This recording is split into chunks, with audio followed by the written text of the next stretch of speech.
JB. Is Rockfin up? God, Rockfin, please work for me, baby.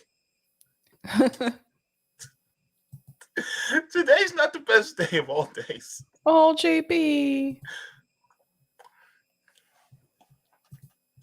I had to do everything in a crunch. Even my quality's down. Damn it. It's not as rich as I would like for it to be, but it's okay. Oh. Pray for JB. Pray for JB. Pray for JB.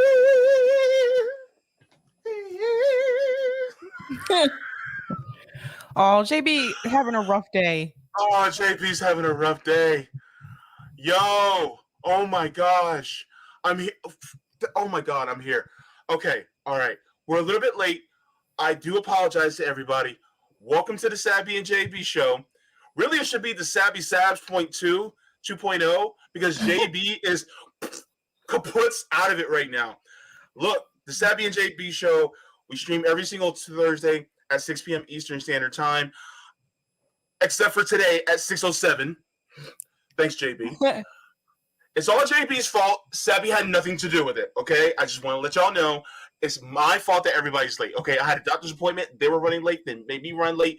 I was 45 minutes away from my house. Then on top of it, we had traffic. Everything just went kaputs. And I'm here. There's no tea in my mug. Nothing. There's nothing here. I literally came through the door and I'm here. Okay.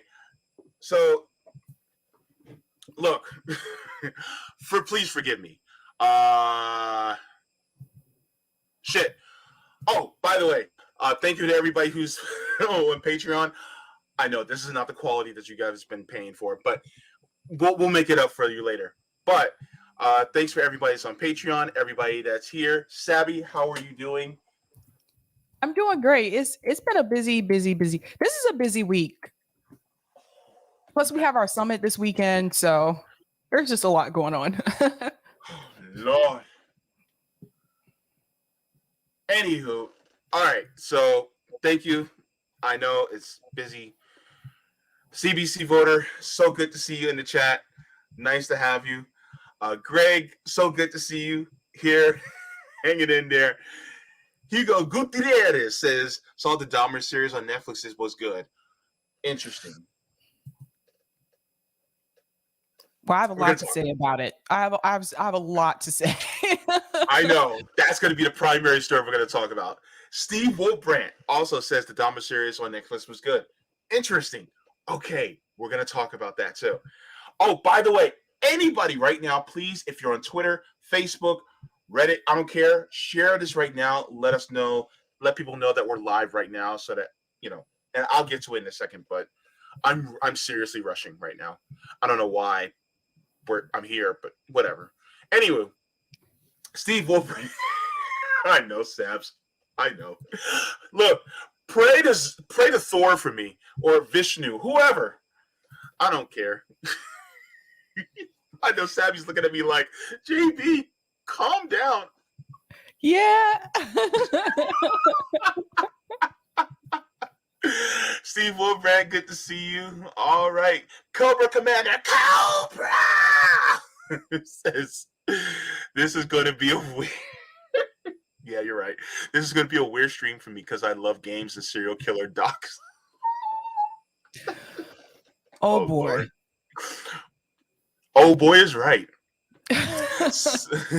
Savvy Sav says, hi, JB and Savvy. So good to see you. All right. YepX says, before you guys get into your topics, did you hear about the UK trying to push a bill that would allow the government to put tracking devices on protesters and imprison them for 5 years after the fact? No. I did not, but that's crazy. That's the big... We're already at the beginning of the end, but that's the end. Okay. Goodness gracious. All right. Gamer and Ganja is in here. Good to see you, Gamer and Ganja. All right. We have Gore, son of none. Oi, love y'all, fam. Good to see you, Gore, son of none. All right. Let me see. Who else? Miguel is in the chat as well, saying peace. We have Rick Solis saying, hey, y'all. All right. We have Bob K saying 2 minutes late is not late.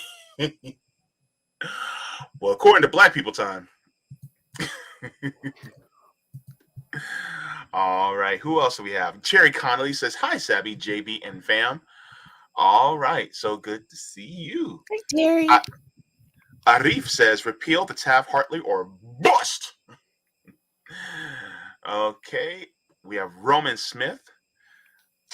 Sabby, do not be drinking your tea in front of me like that and showing off. Your face. She's like, hey. Show off. Oh, you had to do that too, didn't you? Oh, ooh, Sabby, God's gonna get you for that. I'm gonna get you for that one. I'm gonna get you for that one. Tasty green tea. Sugar belongs on grits. How you like them apples? Yes. That's right. I said it. Look, this is one thing I love about Savvy. Savvy is my sister from a. I'm gonna take it back. The fighting words, Sav. The fighting sips. The fighting sips, Sabs. That's me just being silly. I'm sorry. I'm just being silly. That's something I would do to my sister. I would pick on my sister like that. That's one thing I love about Savvy. The sense of humor is off the charts. Thanks for the super chat. Tiberius Monk says in deep voice, this is the Savvy and JB show, broadcasting live on RBN. Last on the YouTube algorithm, but first in your hearts. Love it. Thank you so much. All right, Ali Diaz. The Fauci movie is good. The Fauci movie. I haven't seen that. I have no idea. I have to check that out. Mm-hmm. Let me see. Let's do one. Dahmer video game next. Oh. Oh. Wouldn't put it past them. Yeah. Would not put it past them. Definitely. Michael Ecker says, good day all. All right. So, look. So let's talk video games, shall we? Let's go. Oh, wait. Roger Meadows is in the chat. Wait. I saw you. I see you. I see you, Roger. All right. Oh, Roger's on YouTube, not Rockfin. Yeah. What's that? What's going on? And CB's Jam Rock. Wait, you have to say it. You have to say it, Sam. You say it better than me. Welcome to Jam Rock. Boom, Okay. boom, boom, boom. Watchdog is a game about Big Brother. Okay, thank you so much. Don't worry, Roger. We gonna see you anyway. We love you. And VS Adams, we see you too. And you, Laos Now, says, this is an interesting conversation to have. Video games certainly do have a negative impact on people, with some people even becoming addicted to them, but they're still just entertainment. Okay. All right. So there was a super chat. Yeah. I already get this? Yes. Okay. So video games. I don't know how many of you are gamers. Savvy, you've gamed quite a bit in the past, right? I have, but I'm not as much of a gamer as gamer in the chat. I think gamer plays like a lot of games. My husband plays like a lot of games. But yeah, I tend to prefer the old school Nintendo games though. Do you have okay, I got the little compact Nintendo, the preloaded one. I got that Super Nintendo. I don't have the regular Nintendo. Yeah. I got that one with the Super Mario World. It has Zelda, Legend of Zelda. It has Secret of the Mana. It has Mario Kart, stuff like that.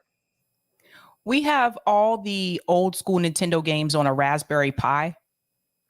I don't know if you ever seen that. A Raspberry Pi, it's a little device. You can put whatever you want on there pretty much. But my brother-in-law gave that to us. and all the old school Nintendo games are on that Raspberry Pi. So we just hook it up to the TV and we can play old school like Mario and Mike Tyson Punch Out, Tetris.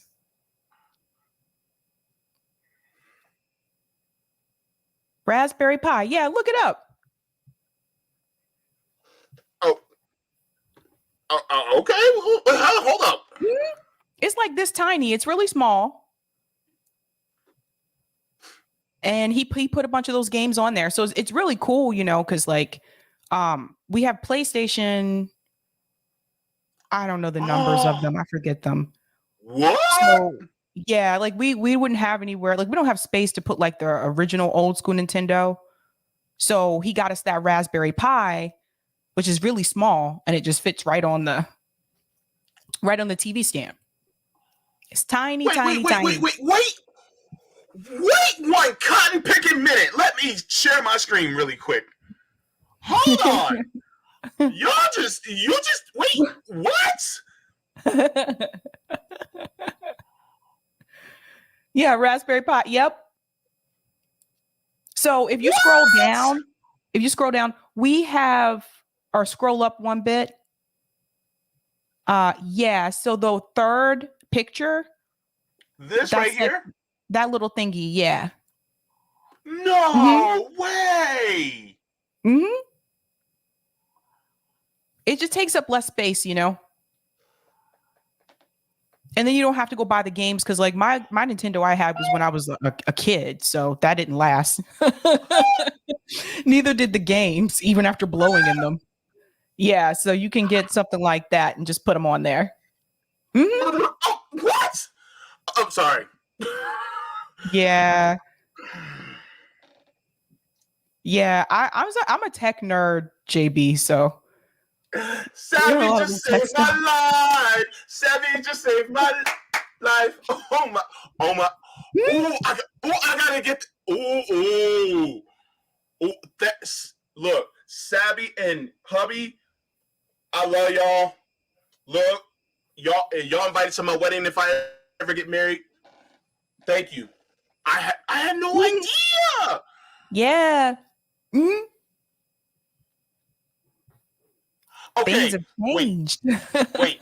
I know about emulators, right? Okay, so I had downloaded an emulator on my phone. I was able to play Final Fantasy VII and X-Men versus Street Fighter.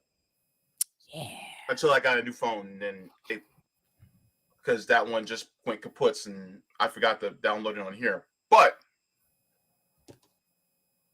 wow, okay, yeah, I'm gonna have to get into that. Mm-hmm. I had no. Thank you, Sabs. Thank you. Dear God, Raspberry Pi. Oh, and plus, you know what the crazy part is? Raspberry is actually one of my favorite fruits. So. Me too. Oh, for real? Mm-hmm.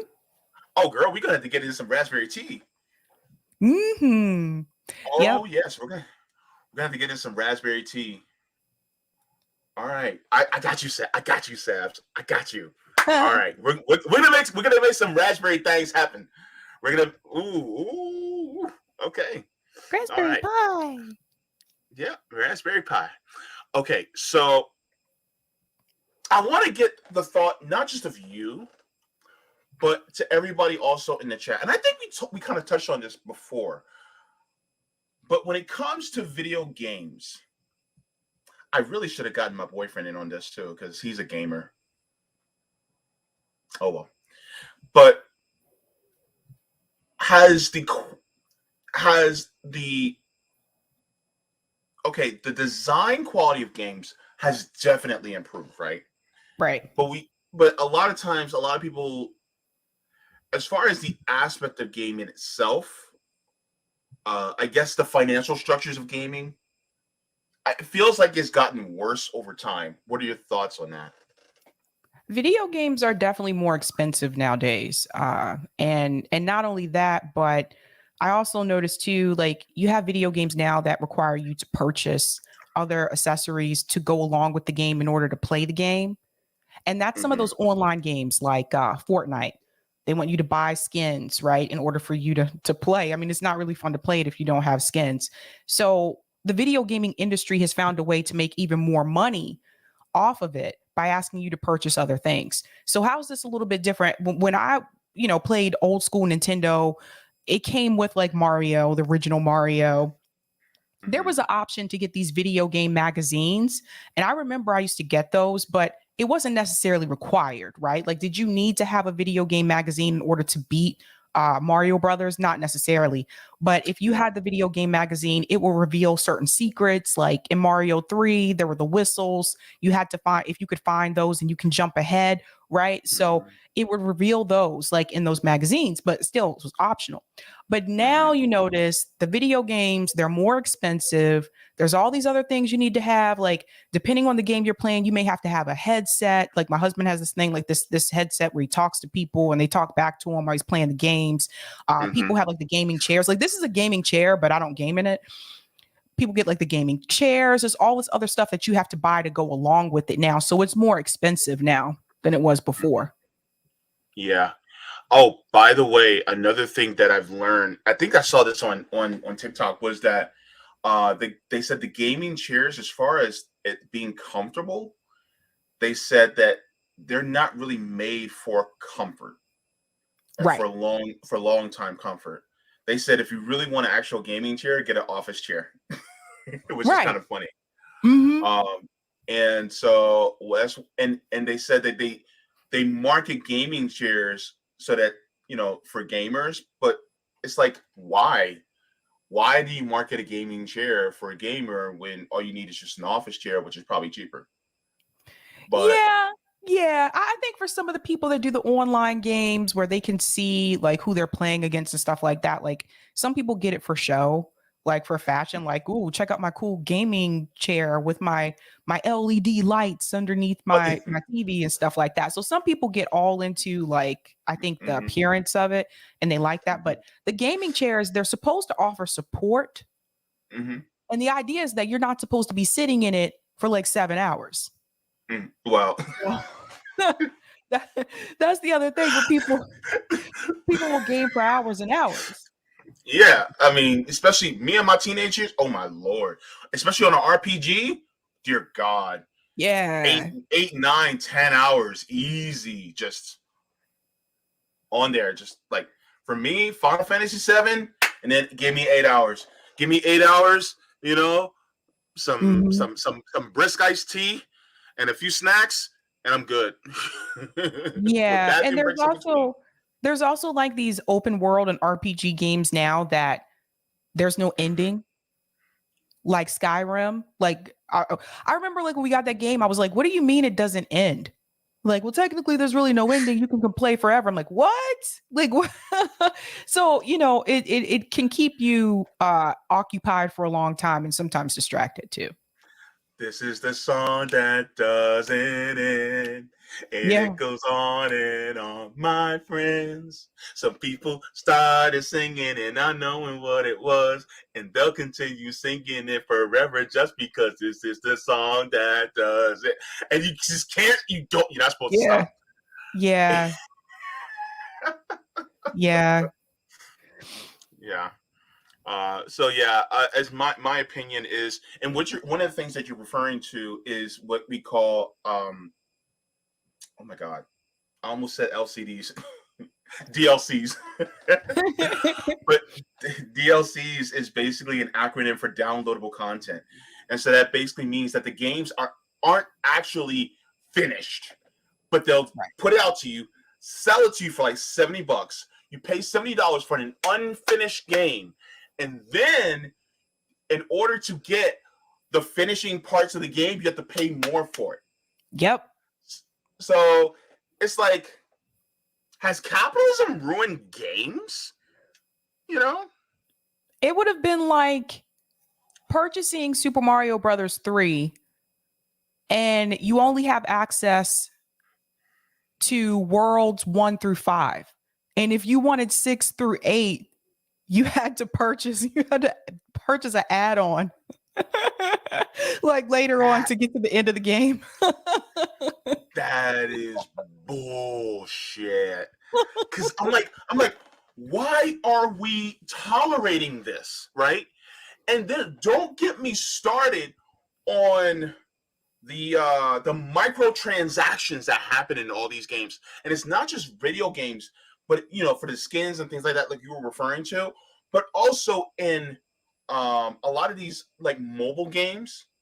Like we're on YouTube right now, but it's like this video was sponsored by Ray's Shadow Legends. It's like, but it's like, but all these microtransactions in order to pay to win on top of it.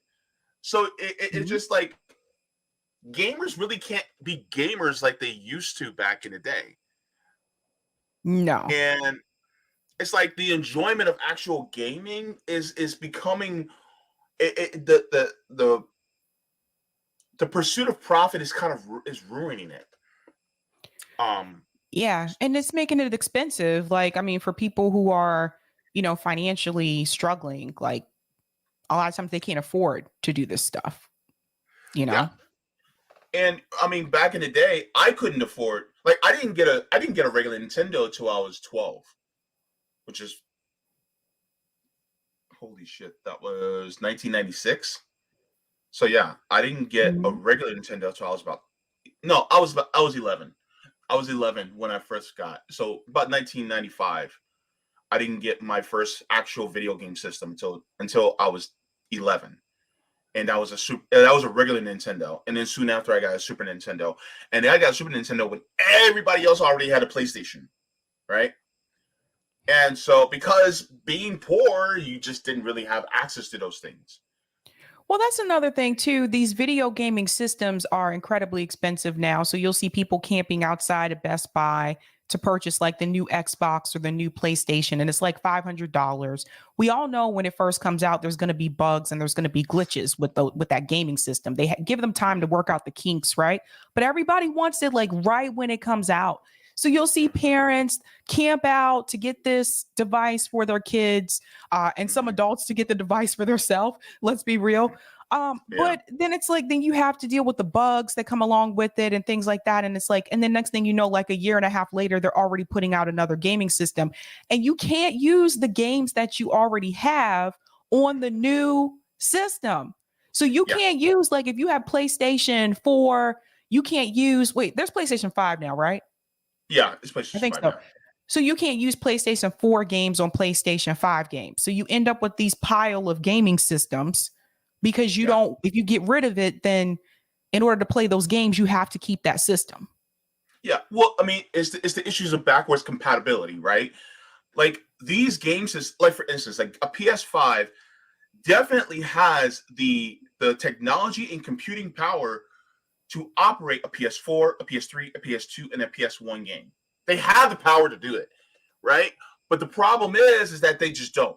Like for instance, there is now like you can play some PS1 games on a PS4, but they're remade and updated, and then you can download them and store them on your literal system, which is Right. fine. But at the same time, what if you don't want to have to buy the game again, though you already have it on the disc, And then right? you have to have a certain amount of storage space to download the games too.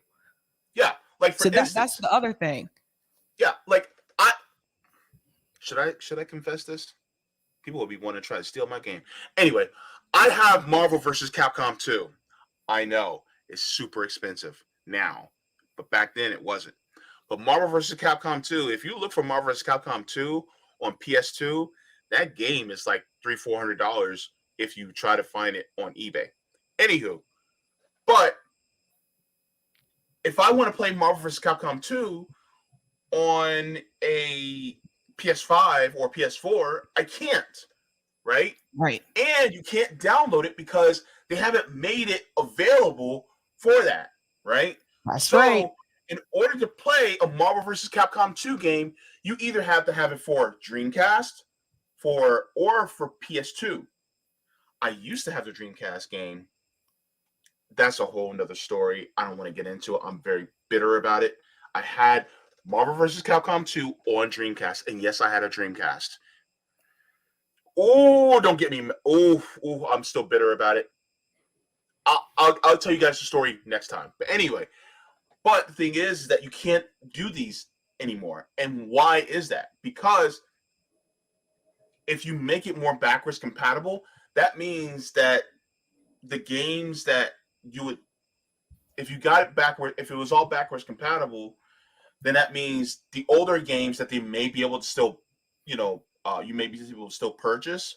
You, you know, you don't need to purchase them again, and so Mhm. it's just crazy. But another thing that I also want to touch on is the people who are employed by the gaming industry, right? Um, there was a merger that happened. I think it was by Activision. Activision. I just know that people that work for those video game companies are not happy people. They work They're long not. hours. Yeah, it's not a pleasant place to work. It sounds like it's going to be a good idea if you work for EB Games, but from what I've heard from people I know that have even had internships, it's not a pleasant job. Like you're working all the time, basically. Yeah. So Microsoft, Microsoft, Activision. yeah, Microsoft and Activision. Um,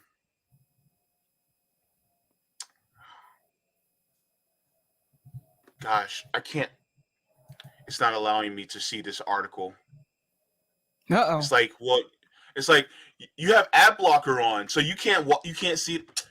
I can't stand these corporate media sites because they're like, we make our money through ads. I don't give a shit if you do. Stop it.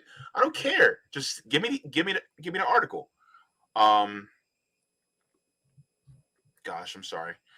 Uh, I'll just do this one. But I don't. So there's an issue with Activision Blizzard. Um,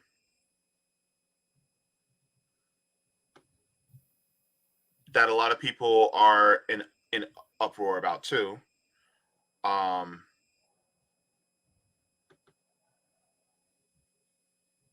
so even the UK government is now asking for an opinion from people for Activision Blizzard. Um, let's take a look at this. This is from Crunch.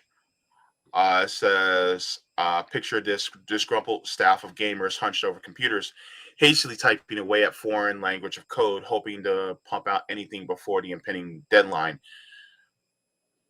Says the dedication that goes into masterpieces of gaming is admirable, whether it is designing, coding, producing, or even testing the game. It is clear that passion is abundant from people who work behind the screen. While this euphoric hype is indeed an aspect of the gaming industry, more often than not, the wave that pushes these passion filled developers forward is harsh and ruinous, leaving nothing but a husk of what was once a spirited creator. It's talking about crunch is the practice of overworking developers to unacceptable hours of overtime without pay. Crunch unnecessarily stresses video game developers and leads to the sacrifice of free time, actual issues within the games themselves, and ultimately workers abandoning the industry to avoid the harrowing experience altogether. And so the a lot of these game developers are really, pushing against, they're behind the eight ball, when it Mhm. comes to developing these games. And a lot of times these game developers try to do it, at to save money and cost, to make them do all this work in a short amount of time so that they can make the most profits. And Yeah, but so, sorry, go ahead. this is something that we saw that happened with ET. I don't know if everyone remembers that ET video game. It was horrible, by the way, but Mhm, this was another issue with that game because the movie had already been released. The movie was so popular. There was a lot of pressure on the game mhm, developers to rush that game out.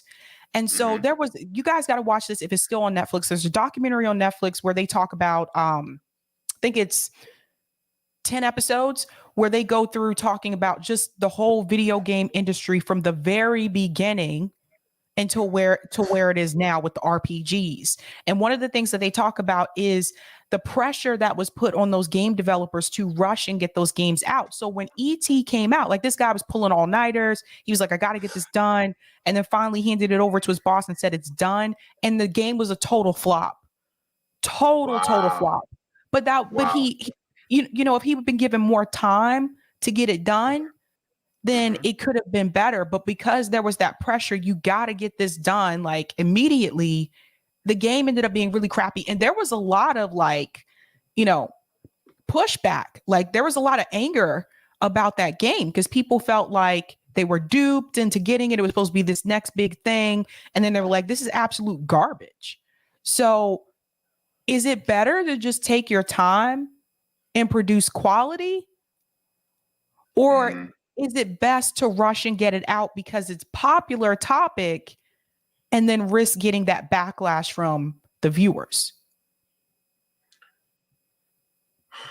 I think that the quality of the game matters more than anything because it's worth the wait, right? Mm-hmm. Um, but a lot of times, like for instance, if you like, as it goes with like game developers, right? They're corporations. They're corporations with CEOs, right? And the thing Right. is that the CEOs and the shareholders are making all this money at the top, whereas the developers, who are basically the workers, aren't really getting, what they deserve. So most of the money towards those games already goes mostly towards the CEOs and shareholders.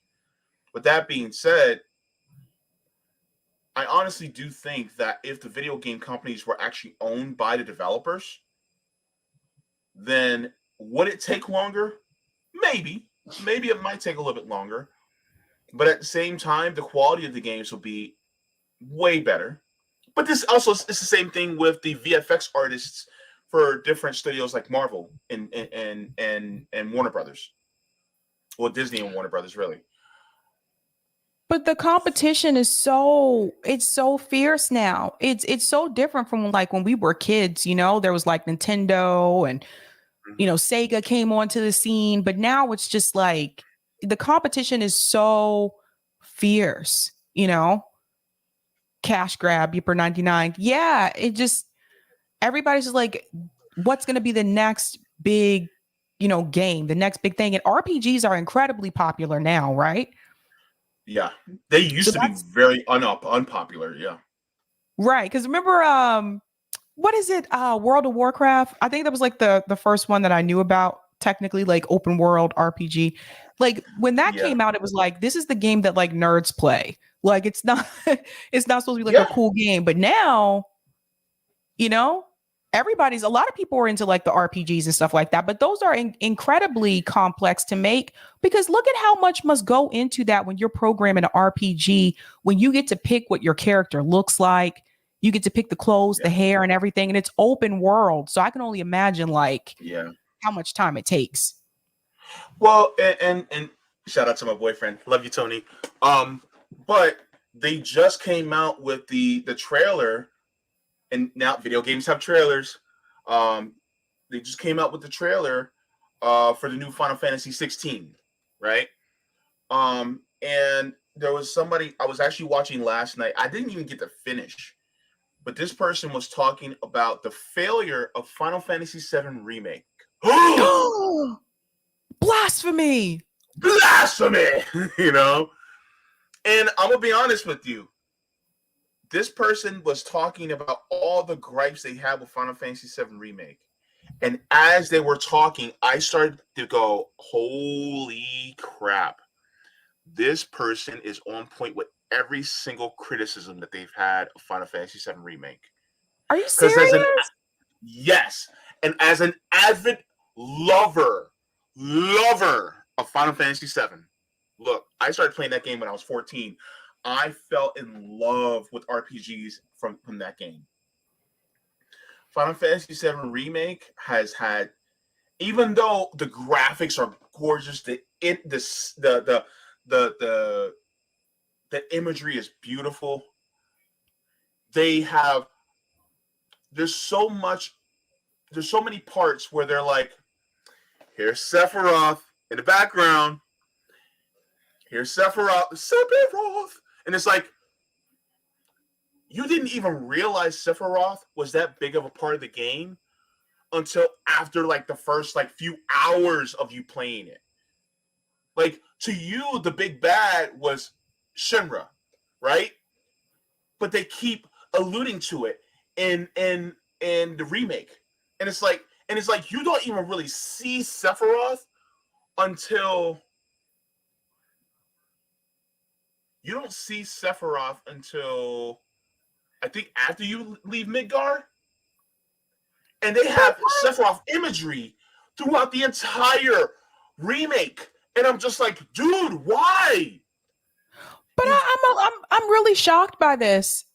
Because I'm looking at some of the comments too. Like people, Mr. King of Troy said, I don't like Final Fantasy VII, the remake. Tiberius Monk said Final Fantasy VII, the remake is one of the most disappointing AAA games in recent years. I love that game. The You the like the remake? imagery is amazing, like the story, like, and I will say that's a game that wasn't rushed. Like you said, you played the original Final Fantasy VII, you were like 14. It took them years to make Final Fantasy VII, the remake. So I'm shocked to Yeah. hear that people don't like it. I'm gonna tell you this. Okay, so they started teasing a remake back in 2005, Sabs. Back in '05. And they were like, oh, we're working on it. And then over the years, they were like, okay, we're working on it. But the thing is because Sephiroth is such a titular, such a popular antagonist, right? They kept like teasing him throughout. And it's like, for instance, there's a part in the game. Spoiler warning to anybody who's never played Final Fantasy VII. If you don't like things spoiled, you might as well get out now and then come back and watch this on the rewatch. But anyways, there's a part where they tease the death of Ares when Cloud meets Ares. Like, why? Why are you teasing it? You're not supposed to know this. And it's like, and it's like you don't need to do fan service constantly. And like, for instance, one of the things that gets on my nerves. How does Wedge live after the Sector 7 plate fall? He's not supposed to live. He's supposed to die just like Biggs and Jesse. But he's Like, not real, why? so he's not real, so he can still live. Like, and what's the point of the whispers? They were not in the original game, so why in the hell do you have these people that are not in the game? What the hell is the point of whispers? So that's my thing is like, look, I am a lover of this game, and I'm like, if you're gonna do a remake, do a remake. This is not even a remake. This is just a capitalistic ploy to make more video game sales. That's what it feels like, right? And so I it's see like what you mean. it's like they're dangling. It's like they're dangling Sephiroth. Come on, buy the game. And it's like, no. That's not what made it so good, right? It was the culmination of the entire story. Because you have really eco-terrorists, that are really trying to defeat a fascistic corporate entity that is Shimra, that is also a government entity that is destroying the planet. And Sephiroth is an antagonist that was basically created from this government entity. And then he goes crazy knowing that he was a monster created by this entity from their science division, compliments of Professor Gast and Professor Hojo.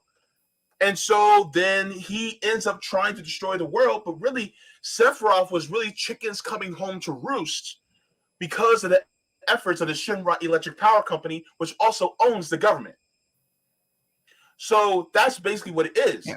Really, if you're a fan of Final Fantasy VII, really it's a critique of capitalism, really, which is one of the reasons why Final Fantasy VII is beautiful.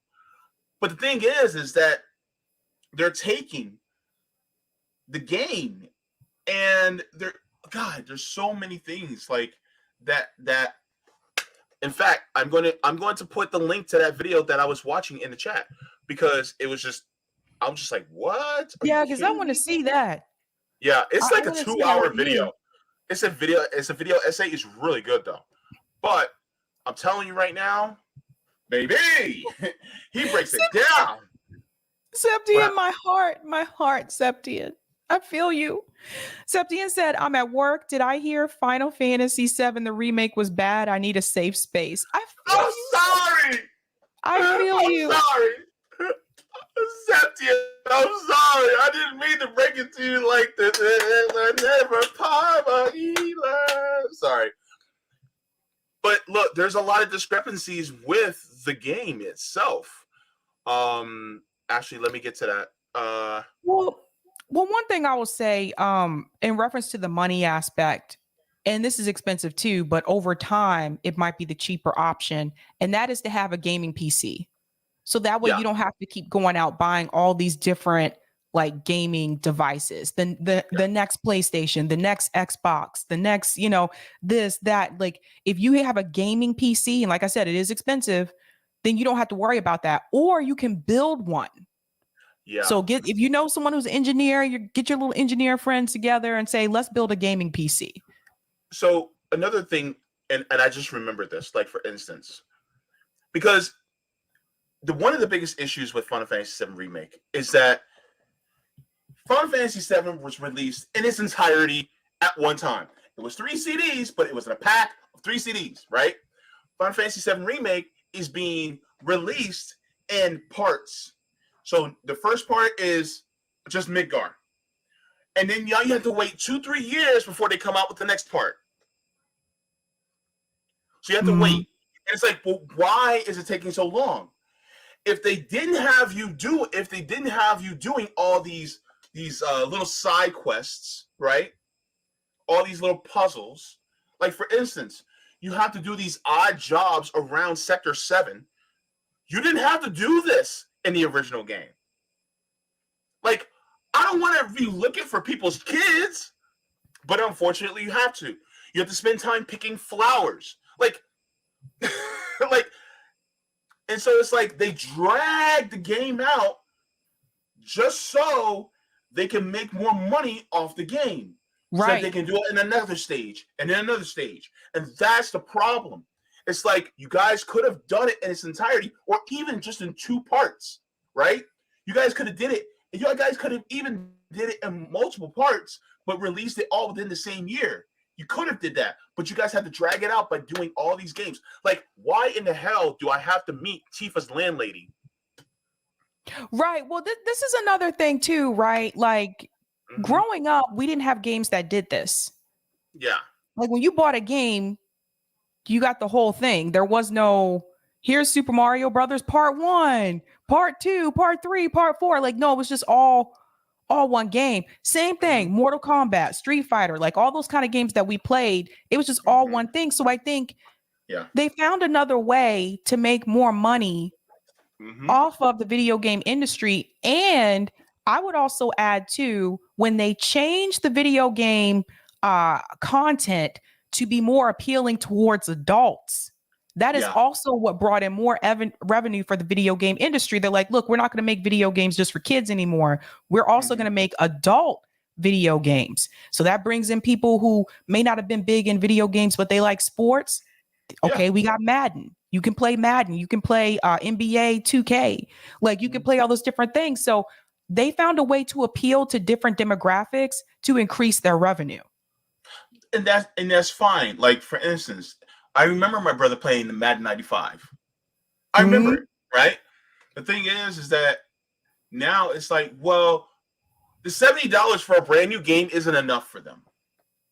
Now they have to add, we have to get skins.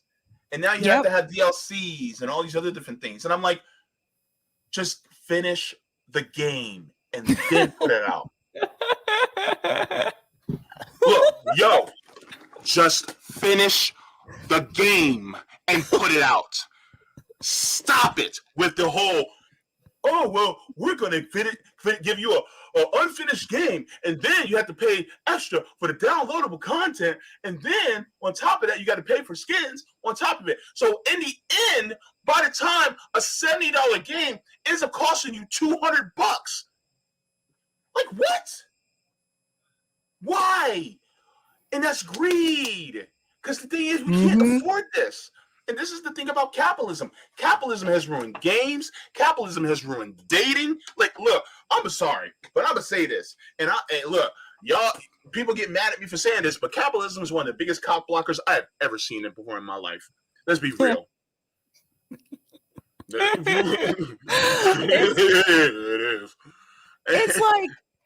It's like buying a pair of shoes and only getting the right shoe, and you have to wait months later to get the left shoe. It to me, it just didn't make any sense. I know some people, like that it's broken up in parts like that. I don't like it. Just put it out. Just savvy. The whole thing, all of it.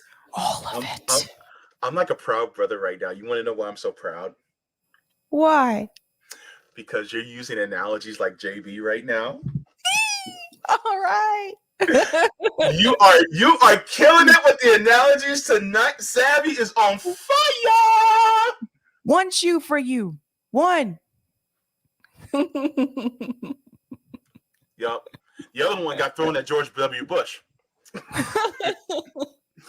Okay, so let's get because I really want to get to Jeffrey Dahmer thing, but let's get back to the article. So you see, working overtime in the gaming industry does not yield any overtime pay for developers, mainly due to salary pay. Considering how prevalent crunch is, this is unacceptable. Jason Shearer, a games journalist, formerly reported for Kotaku News. He said, for people who work in video games, it's always there. And because most game developers work on salaries, it's almost always unpaid. Unpaid overtime would already lead to a lack of motivation, with acute passion and overbearing managers being the only thing keeping these crunch developers going. This issue is major and too widespread within the gaming industry. Right. So, but if you want to keep your job, even though they're not paid overtime, if they want to keep their job, they have to keep the grind going. Yeah. It says spending so much time at work droning away on the computer can cause problematic health issues for developers, both physically and mentally. So when it comes to workers, even in the gaming industry, workers are being exploited just for our enjoyment.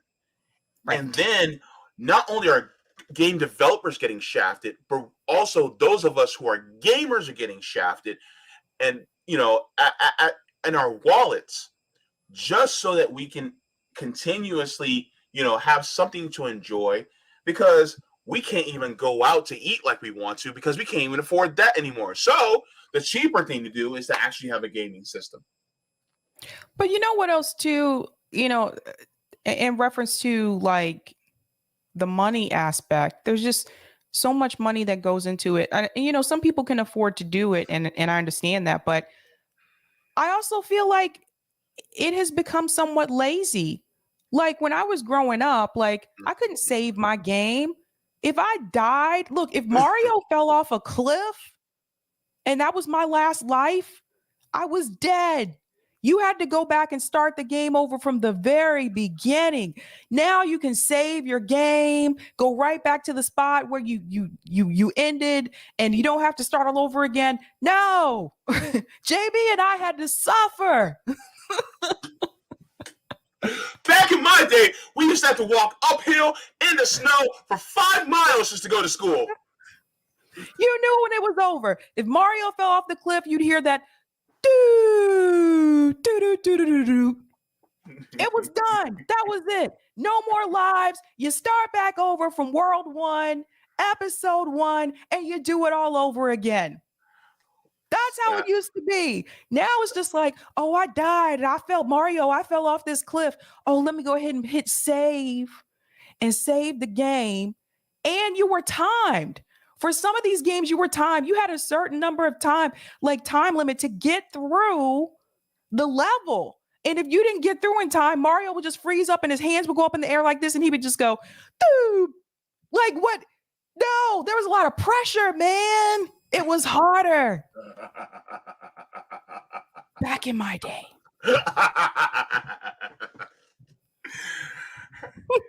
Back in the olden days when we used to have Nintendos and Super Nintendos. You could pause your friend's game right as they're about to like jump. You could pause their game, or they'd pause it and they go grab a snack, and then you unpause it and then they just fall and die. And then they'd have to start back all over. Now, I just learned that there's actually a glitch where you can actually, I think it's press and hold start in another button, or it might be A or B on the original Mario, and you can actually go back to where you died. Look, They didn't tell us that.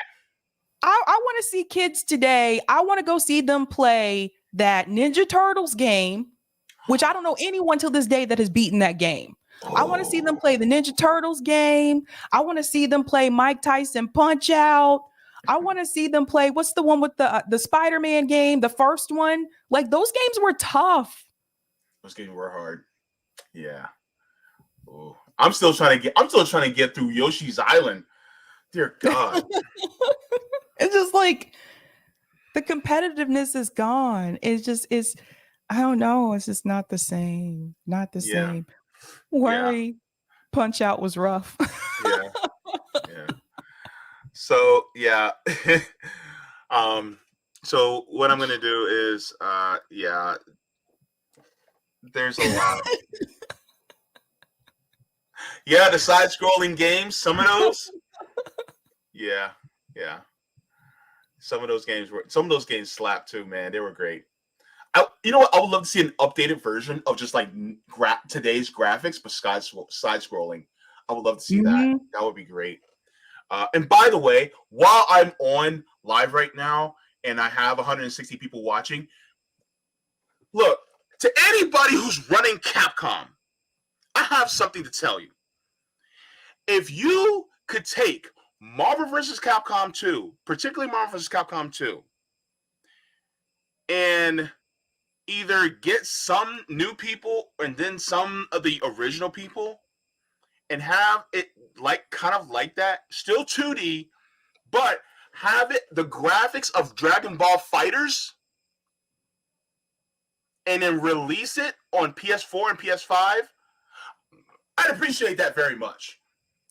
You can still keep a roster of 56 characters, but have the graphics of Dragon Ball FighterZ. If you guys can do that at Capcom, I would really appreciate it. Really, really, really, really appreciate it. JP would thank you. There you go. That's all. I wanted to make sure I put that out there. Anyway. Now, I don't know how to segue into this, Sav, so I'm not going to I don't know how to do it artfully. Jeffrey Dahmer. Dahmer. Whatever. He doesn't deserve the respect anyway. Dahmer, whatever. Okay. Who was Jeffrey Dahmer?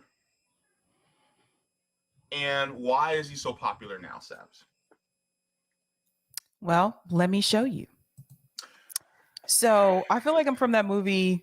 What's the Bruce Lee movie with what's his face where he goes, "Let me show you, man." The Dragon, Enter the Dragon. Is it Enter the Dragon or I forget? Shoot, I've seen so many of them. Return of the Dragon or Enter the Dragon. One of them he says, "Let me show you, man." Might have been Return of the Dragon. Anywho, it's popular. He's popular again now because there is a show on Netflix called Dahmer, and I'm just gonna be honest with you guys. I've seen some of it. I couldn't finish it. It is very, for me, I think if you're the type of person where it's hard for you to watch something that's graphic, it was very difficult for me to watch. And I told you I couldn't finish it. I couldn't get through it because we know who Jeffrey Dahmer was. We know what he did. We know that he was basically targeting men. Mainly, it was men of color. Trying to lure them with alcohol, and he put drugs in their drinks too. Some of them, and would kill them and eat them. He also, what people may not also be aware of too, he also sexually assaulted a teenage boy. And what's really disturbing, because again, like you heard about it, but when you see just the lack of empathy that came from the judge, that came from the police officers in reference to those minority men, there was no urgency for them to go after this guy. So before all the killing started, Jeffrey Dahmer sexually assaulted a teenage boy, went to court. The family, like they went to court, and the judge basically gave him a slap on the wrist and said, "You look like a guy, you're a pretty nice guy who just probably just went down the wrong road." Said this in front of the victim's family, in front of the boy. He was a kid. So first of all, you had an adult who abused a minor. If anything, they should have even charged him with statutory rape. They did not. So the judge went easy on him, and then he went on to do even more. Yeah. So what is really disturbing about it is that you see just the lack of empathy that the police officers had in Milwaukee for these black men. There was also a Cambodian boy who had ran away, who basically was able to make it out of Jeffrey Dahmer's apartment. And his neighbor, who had contacted the police multiple times and said, "There's an awful smell coming from his apartment. You need to go check it out." Every time it was dismissed. This one particular scene where the boy escapes and the police officers are called, the neighbor tells the police officer, "Check his ID." Jeffrey Dahmer tells him that he's his boyfriend and that he's of age. He was not of age, and the police officers wouldn't even check his ID. They took the boy back into Jeffrey Dahmer's apartment, and Jeffrey Dahmer killed him. By the way, those police officers, they were removed for a short period of time, and then they were reinstated. In fact, one of them, who's on Twitter, one of them was just having a retirement party. So what's really disturbing about this is that you see just how little law enforcement and other figures of authority care about the minorities that were victims. It just wasn't there. It just wasn't there. There were multiple times he had been reported, multiple times people had contacted law enforcement, and they did nothing.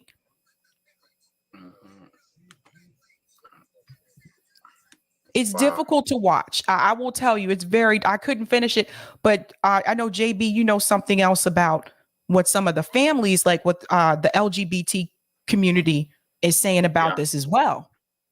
Well, the thing is that a lot of people are now in outrage because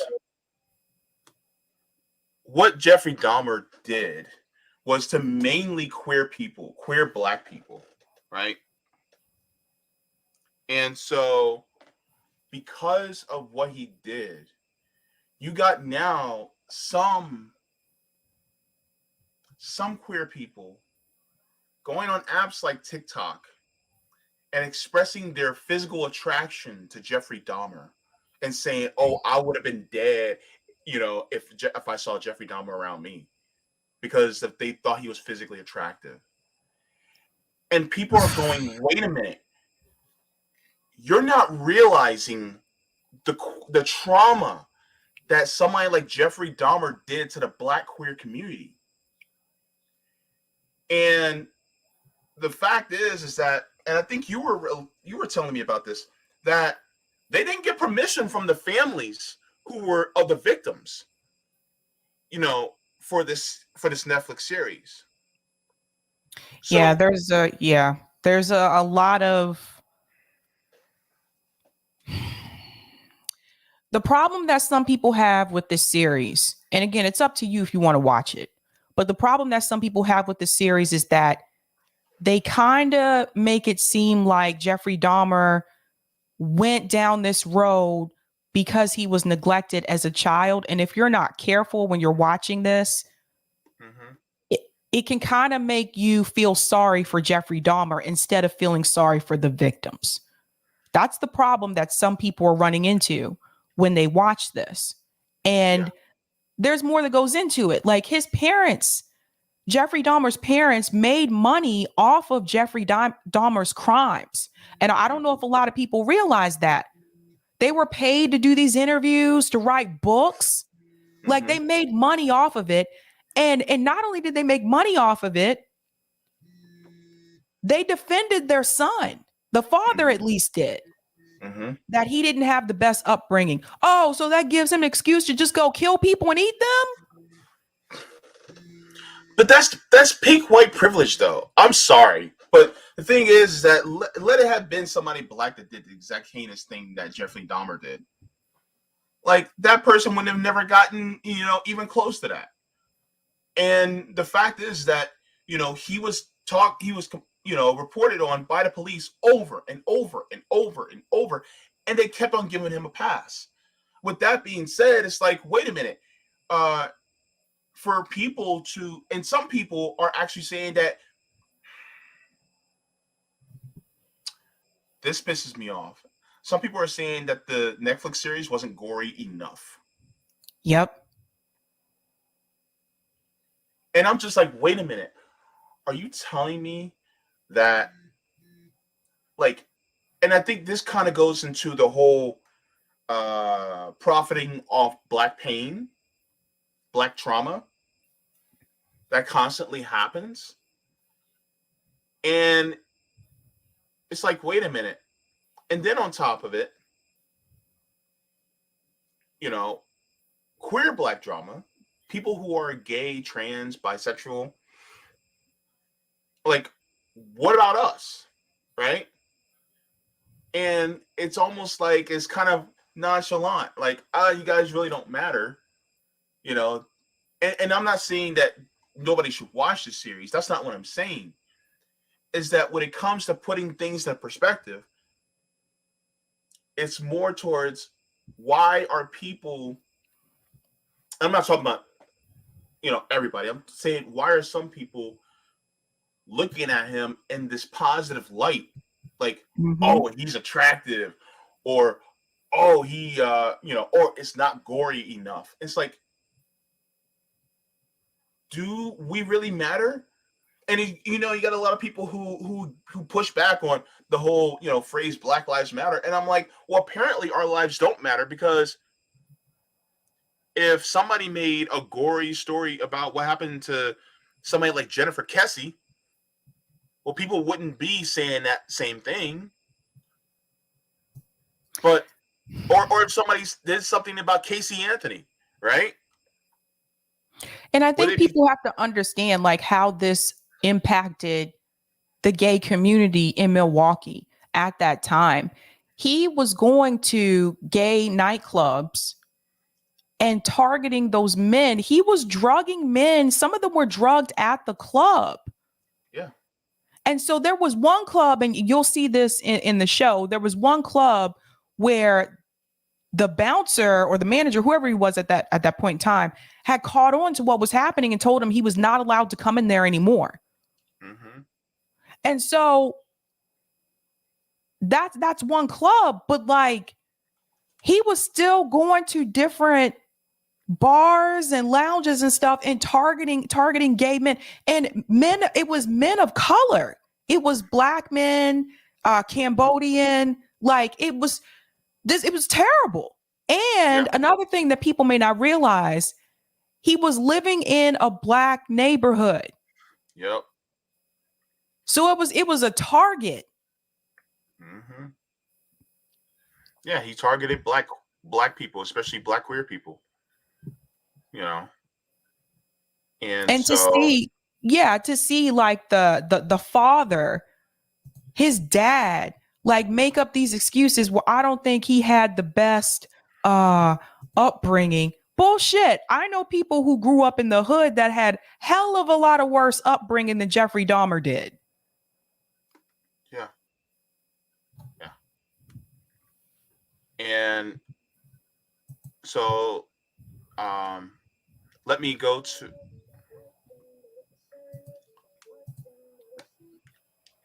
There's a lot of people who are talking about how the fetishization of really of this guy needs to honestly stop. Um, let me. Well, I'm gonna play a TikTok really quick.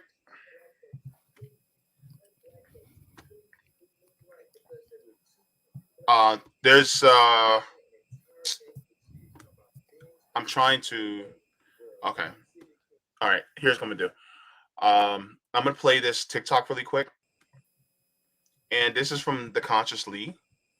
I had him on mhm. RBN actually at the beginning of this year.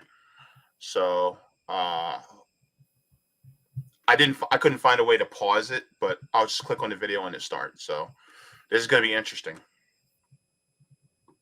Straight black folks who couldn't get through Moonlight because there were two queer black men kissing are finishing an entire Netflix series. I'm talking about binge watching in one day, where a white serial killer is going around murdering many queer black people, a gay white serial killer. Likewise, it's a whole bunch of people that had the most to say about the queerness in P Valley, but you binge watched all of Dahmer. Speaks volumes. Straight black folks who couldn't get through Moonlight because there were two queer black men kissing are finishing an entire Netflix series. I'm talking about binge watching in one day, where a white serial killer is going around murdering many queer black people, a gay. So yeah, I mean, he's basically telling the truth. It's like, for instance, I don't know if anybody ever saw the movie Moonlight. Have you ever seen it? I've seen parts of it. I haven't finished it. Okay. So Moonlight was a movie basically about a black youth in 1990s Miami, where he's growing up and realizing his sexuality, and about it's about him basically dealing with homophobia as well as a young black man in the streets of Miami in the 90s. And so a lot of people got mad because they were like, they couldn't even sit through it. They were like, oh my God. But they can sit through this, white serial killer that's killing black queer people. And some people are okay with binge watching it. And then they're even, like some people are even fetishizing him. And it's like, Right. do we matter? That's the question that always happens. It's like, do we as black queer people matter? And Guys, the whole some people are asking for Jeffrey Dahmer costumes. Like Jeffrey Dahmer Halloween costumes. That's how bad this has gotten. So like the problem is that some people are watching that and they're not taking the message from the show. They're watching this and they've basically they're idolizing Jeffrey Dahmer. It's really sick. I I don't know what to say, but again, it goes back to what JB was saying. Like, do we really matter? yeah. And on top of it, and I'm gonna tell you guys something, and this is not gonna sit well with some people, but look, the truth needs to be said. What Jeffrey Dahmer did is well within the tradition of what a lot of white people did during Jim Crow. Eating us? Yes, they ate us. Never mind the fact that some of these people would take either slaves or former slaves and take their infants and then use them as alligator feed. This is what happened back in the days. And Jeffrey Dahmer was only continuing to tradition that has been done to those of us in the past. That's how serious this is, right? The fact that they would do that. There were times where they would literally lynch and hang a black man and then light him on fire. And then as the person was trying to hold on so that they wouldn't choke to death from being hanged, then they would break the arms and so that he couldn't lift his arms to hang himself, and then they would light him back on fire, and then they would have what they call a picnic around him. Yep. And then they would gather and smile in front of a dead black body that's hanging from a tree, and some of them would actually eat the black person. So this is why there's a lot of outrage, especially in the queer black community and just the black community overall, about the fetishization and really the deifying of this horrific person. Because they're literally doing what some of the racist demons in our society have done in the past. And now they're getting praised for doing it. Yep.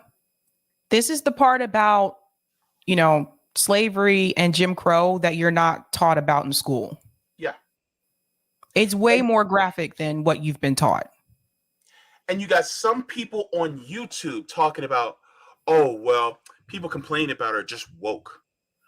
If being woke means not celebrating the suffering of black people, then fuck it, call me woke. But that's the problem, right? And so people really need to get in retrospect and start studying some history, because what Dahmer did is really in tradition of what has happened to us, especially during Jim Crow. And he was able to get away with it for such a long time. I want to share this little piece here about what happened to those officers, because I think this is one of the most troubling things that I think really is bothersome. It says, who is John Balsarac? John Balsarac was a Milwaukee officer who was involved in the Jeffrey Dahmer case. Balsarac, then 34, and his Gabrish, then 28, responded on scene when Dahmer's neighbors called about a bleeding naked 14-year-old boy. So that's the other thing. When the boy ran out of his apartment, he didn't have on any clothes. So just keep this in mind. The state that he was in, by the way, Jeffrey Dahmer had drugged him too. The state that he was in when the police saw him. Instead of listening to the citizens' concerns, the police officers allowed the underage boy to return to Dahmer's apartment where he was killed. The two became known as the Dahmer cops after the case gained more publicity, per the tab. And it goes on here to talk about the firing. It says the first thing to know is that one of Dahmer's neighbors, a woman named Glenda Cleveland, who was in the show, called the police several times after noticing his suspicious behavior. John Balsarac and his partner entered the story after responding to a call to find Cleveland's daughter and niece with a 14-year-old boy who was naked, bleeding, and seemingly in an altered state. However, when the police arrived on the scene, Dahmer showed up and insisted that the boy was his 19-year-old lover who had too much to drink. The women asked the 14-year-old son of Laotian immigrants who had been drugged and brutalized by Dahmer be taken to a safe place. However, the officers allowed Dahmer to take the boy back to his apartment, listing the incident as a domestic squabble between homosexuals. And the thing to note is that not once, again, when they told him to ask for the ID, not once did he ask for the boy's ID. They believe. So this is another thing. They took Jeffrey Dahmer's word just like that when he said the boy was 19 years old. You see how his word was just accepted without having any type of suspicion or doubt? The boy is sitting in front of them naked and bleeding. So it goes on to say, after the two officers were allegedly recording making homophobic jokes to their dispatcher, joking they were reuniting the lovers. Police recordings from the time also showed that one officer laughed about needing to be deloused after leaving Dahmer's apartment, and that the officers dismissed a witness who called back and insisted 6 times police had left an endangered boy behind. Then it comes down here and goes days later after seeing the, I can't pronounce his last name, excuse me, Setha Somphone's missing photo in the newspaper. Glenda Cleveland called the police again, only to be ignored once more. She even tried calling the FBI. So you see how, it says, as the Dahmer case unraveled, it became clear that the mass murderer had targeted many gay men and boys of color. It wasn't just men, also boys. It was also clear that the authorities ignored warnings from Black community members and instead trusted Dahmer. This is how, as a white person in this country, you were given the benefit of the doubt. Yep.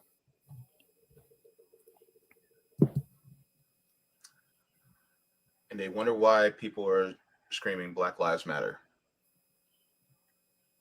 Because it doesn't in this country. That's why. Where a serial killer can get away with murder over and over and over. And even the police will bring the victims back to their killer, even if they escaped. So it's like, my thing is, put Dahmer in his proper context. He was a maniacal, murderous, horrible person that really does not deserve any praise at all. And really, if you are watching the series, then take into context and use it as a teachable moment of how, we aren't believed in this country whenever we try to say something, and how we have so much farther to go. And the thing is that can still happen today. How many Black women, both trans and cis Black women, go missing and it's not talked about, or even reported.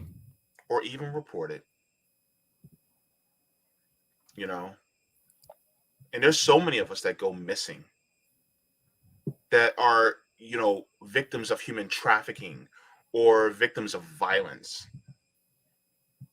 And nobody listens. Or when it comes to pain, when we're at the doctor's office or we're at the hospital, and then people think, oh, well, they're just complaining. They're not really in pain. We don't get believed. And the other thing too, not consulting the victims' families to see how their child is being portrayed in the TV show. That was another thing too. It was just like, for example, one of the victims was deaf. So there's like one or two, I think it's like 2 episodes where there's a lot of focus on that victim. Did they contact his family and ask for their support or to do the show? And I asked that question because we've seen this happen before with documentaries, JB, like that horrible Whitney Houston documentary. Remember that horrible Whitney Houston biopic? It was awful. The one about Aaliyah, it was terrible. You didn't miss much. The one that they made about Aaliyah, same thing. It was awful. This is what happens when you don't actually consult the people who lived it or the family members who were a part of it that lived it. I felt like that was lazy. Like, how could you not even reach out to them and say, we're making a docuseries about Jeffrey Dahmer. We want to make sure, number one, we would like to ask for your support. But number two, we want to make sure that we are portraying your son or your brother in the correct manner. Yeah. Yeah. Because, but the thing is that without, because our lives doesn't matter to a lot of people, the respect isn't there from the jump, from the outset. And so, you get a lot of us who This is, there's a reason why I haven't, because everybody was talking about it. Everybody's talking about, did you see Dahmer? Did you see Dahmer? I have not watched it Mhm. yet. I haven't watched it yet. I don't know if I will because it's a little too close to home. You know what I mean? It's yeah. It was hard for me to watch, and I say this having seen the Saw movies. You remember the Saw movies, JB? Saw, I Jigsaw. don't, I don't watch horror movies.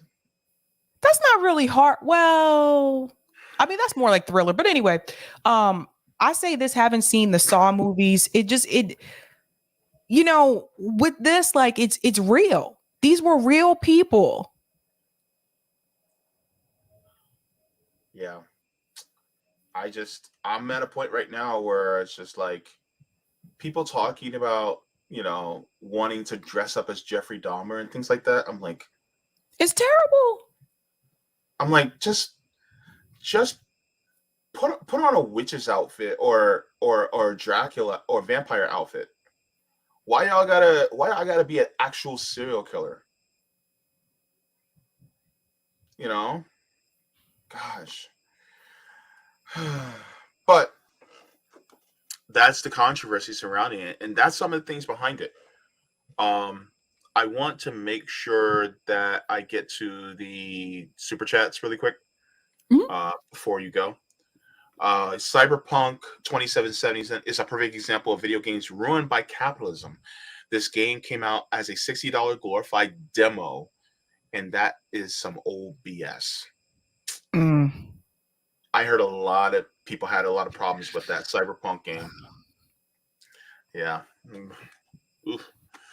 All right. Egg64, thanks for the super chat, says, man, I'm glad you're all talking about capitalism in video games because Nintendo is absolutely terrible when it comes to that. Wow. There's a picture of an egg. I know. A shiny one. Yeah. This one's from John Chaos, says, a gaming PC will need to be replaced every year or so to keep up with games. Oh. What?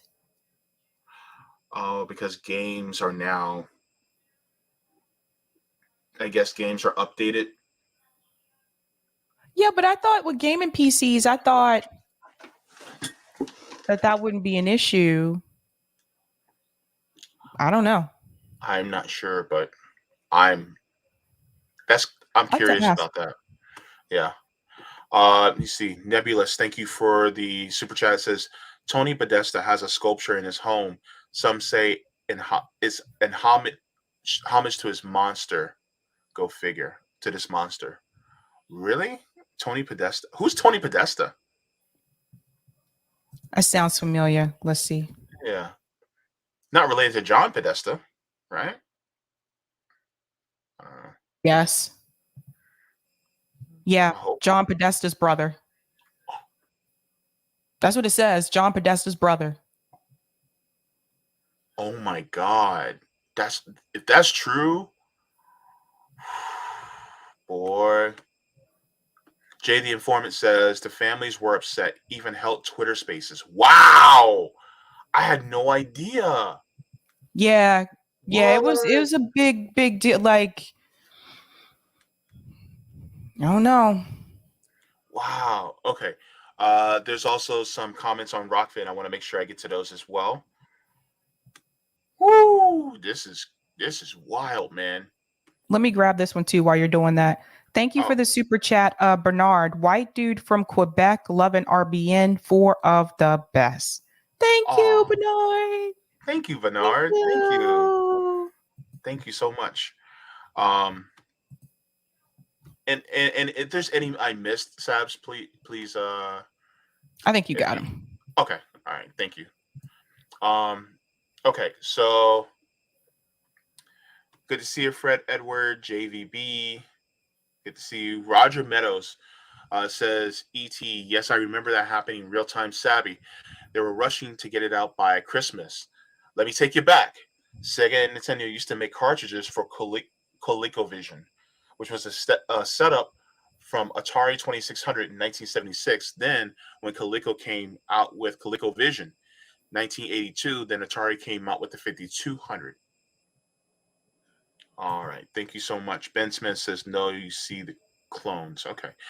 Roger Meadows says, once Coleco came out with the damn Cabbage Patch Dolls 2 years later, they jumped off making games for ColecoVision, leaving Sega and Nintendo hanging. So in 1985, Nintendo said, well, let's make our own game console, thus Nintendo Entertainment System. Then in 1986, Sega Master System. After that is when you came in and they introduced Sega Genesis and Super Nintendo a couple years later. Also, think about this. You said capitalistic takeover of gaming. It reminds me of Sarah is against legalization because she feels it's just like the Black Panthers feels dull. Black Panthers feels dull, the rebellious spirit. Government wants you turned out. You see, the same can be said about gaming. Once the game on the game for the whole day, while big business and government take all your shit. Imagine being political cartoon where the gamer is so fixated on the screen playing while each frame more and more stuff is being taken out of his apartment. A pink slip from job until house. Uh house is gone and outside is playing and your outside is playing on the sidewalk until someone takes the TV or power away and they wake up and say, yo, why you take my TV for? Then realize, hey, where did all my stuff go? Too late. Um, I gotta head out, JB, but okay. All right. see We're ya. running behind. All right. See you, Sabs. I'll finish these up. Okay, bye. All right. Bye. Let me see. Dave Burt, thank you for the $2 tip on Ruffin. Sabby, you got the right idea. Build a gaming PC. I don't really do computer games, but if I wanted to, I'd do that. Thank you so much for that as well. Dick on Ruffin said, yeah, should introduce an equity platform game day. Let content gamer builders do their thing here. Good suggestion as well. Let me see. Gamer Roger Meadows says game design is the perfect environment to foster not worker but consumer cooperatives where gamers as consumers will get paid for adding updates. I guess open source code operating systems.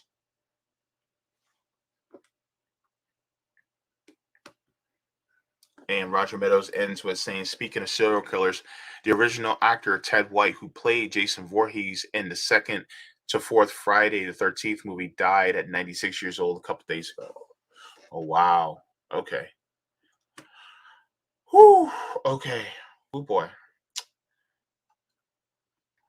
Yeah, this is it's a lot, man. This whole Dahmer series. I don't know if I have the. I don't know if I have. I don't know if I have the stones to watch it. I just don't know.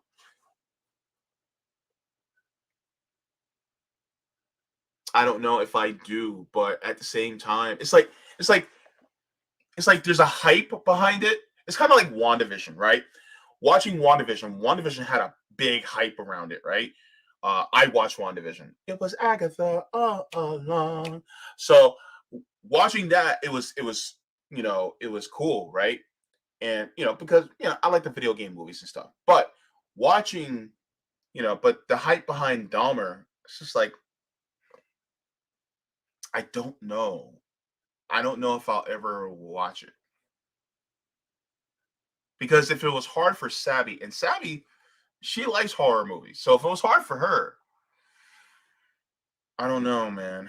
I don't know if I can get into I don't watch horror movies and things like that. So I don't know. And plus, I'm an emotional person. I'm an emotional guy. And seeing things like that, yeah, I don't know. But yeah. Creative Experiment says Dahmer Netflix show was actually pretty boring, acting not very engaging. Red Ripple says capitalism is one huge mindfuck. Let's be real. It's true. Nappy K says it is really entertaining series, but not one that'll make you feel good or in any way, shape, or form. I hear you. Uh, in Manifesto, turned off and turned out. Mouse says too much brutality in my childhood. I hate horror movies. Yeah, because and the funny thing is, I actually saw Poltergeist at the age I think of 5. I think it was like 5 or 6 when I saw Poltergeist. I saw that. I think I saw Freddy, Jason, and I think it was the Human Centipede. I think it was. I think. Oh, and the Blob. I saw all that stuff when I was really, really little. I saw all that stuff. And so it turned me off. Like I can't do it. I just cannot watch horror movies now. So, you know. Cobra Commander says watching Wanda rip Mr. Fantastic part was more gore than Dahmer. Really? Because I saw Doctor Strange Multiverse of Madness. It was okay. It wasn't that bad.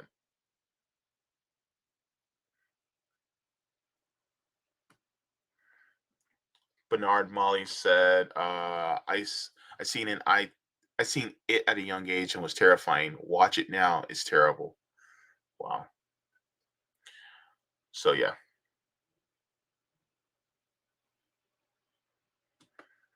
Are you saying poltergeist or poultrygeist? Sorry, poltergeist. Not poultry, but poltergeist. Sorry. Yeah, I saw. Yeah. But yeah, so there's a lot of things that I just can't watch, And like for instance, there are times where I'll be on Twitter and I'll see a video of police being brutal to someone, and I just have to scroll quickly past it because I just can't do it. I'm just it gets exhausting. It's emotionally exhausting to see these things continue. So yeah, that's the long and short of it. But yeah, I just want to make sure that I got past the um all of the super chats as well. Like check as well. If you guys are still watching, please make sure to leave a like as well, because the algorithm just does not like us. It never did. It never will. And so I just want to make sure that you guys leave a like. So right now we have 181 likes. Can we get 20 more so we can get over 200? But yes. And I'm looking. Okay. So be sure to I'll be getting into Blood in My Eye by George Jackson probably over the next day or so. I'm probably gonna have to do a double feature because I missed it this weekend. So I'm gonna end up doing a double feature because I owe it to my viewers, and I will be doing a reading of Dirty Truths by Michael Parenti again. That's going to be an interesting one.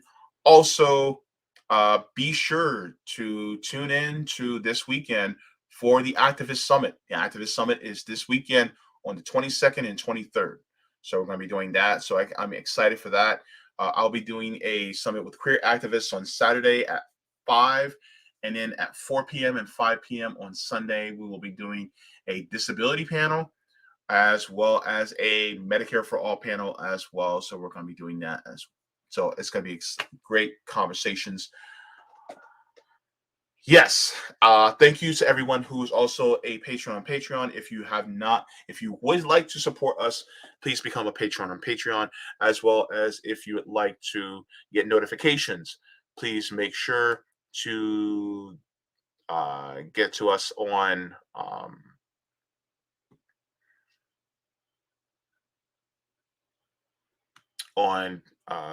Substack. For some reason, I couldn't think of the word, but yeah, on Substack, on revolutionaryblackout.substack.com. So, for notifications. So, Anywho, I just want to thank all of you for watching. Take care, everybody, from Savvy. And yeah, I will catch you guys on the JV show this Sunday. Well, no, not this Sunday. It's the Activist Summit. But on my channel, I'm going to be talking to, make sure I get her name correctly because I don't want to say her name incorrectly. No, that's not what I want. No. Jeez. Today's not my day, everybody. Come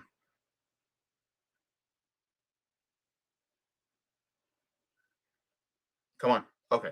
I'll be talking on my channel at 2 p.m. this Tuesday to Alfeka Maturity. She's from the National Public Bank Coalition. So I'll be having a conversation with her on my channel. So if you guys would like to also, see my channel, I'm actually going to put the link to my channel in the in the chat. So if you guys would like to subscribe to my channel, then you guys can do that and then get notified updates of that. So, anywho, water your plants, water yourselves, leave your world better than you found it, and make sure to watch us this weekend on the Activist Summit. I will see y'all when I see y'all when I see y'all. Forehead kisses to every single one of you. Know you look beautiful. Look at you looking at that screen. Bye!